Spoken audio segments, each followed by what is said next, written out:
रेखा जरा आज चल, मला तुझ्याशी थोडं बोलायचंय. हो आई बोलूया, पाहुणे गेले की बोलू. रेखा मला आत्ताच बोलायचंय. आई एवढी कसली घाई आहे? आई हो आलेच आले. आई ताई तुला त्रास व्हावा ना म्हणून मुद्दाम करते.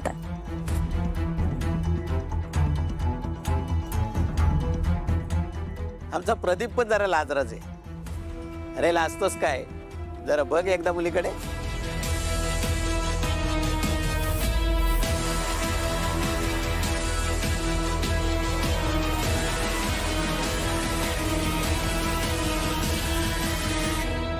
रेखा किती अप्पलपोटी असशील ग तू.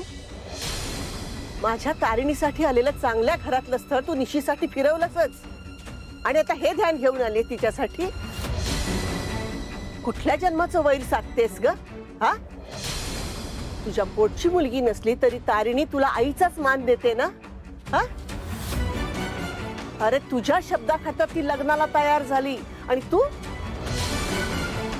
काय तिच्यासाठी असलं स्थळ आणलंस? आई तुम्ही जरा समजून घेणार आहात? अगं काय समजून घ्या.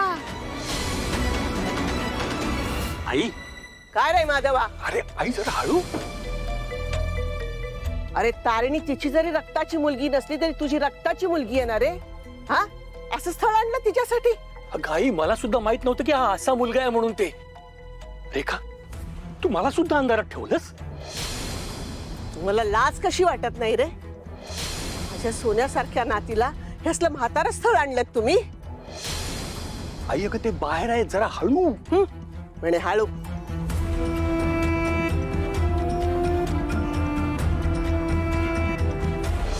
आई नेमका प्रॉब्लेम काय आहे तुमचा? हा, मुलाचं वय जास्त असलं ना तरी मुलगा स्वभावाने चांगला आहे, घराणं चांगलं आहे, चोऱ्या माऱ्या करत फिरत नाही, चांगला ज्वेलरी शॉप मध्ये कामाला येतो. हो का? मग तुझ्या निशीचं लग्न लावून देशील त्याच्याशी? दिसणं बघणार नाहीस ना त्याचं?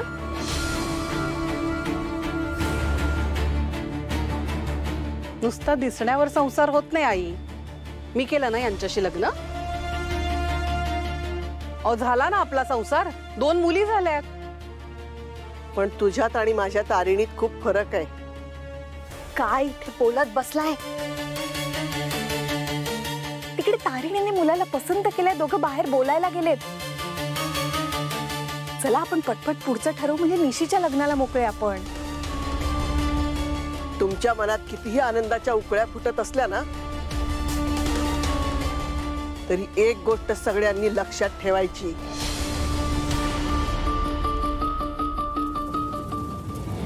काहीही झालं तरी मी माझ्या नातीचं लग्न त्या म्हाताऱ्याशी करू देणार नाही म्हणजे नाही.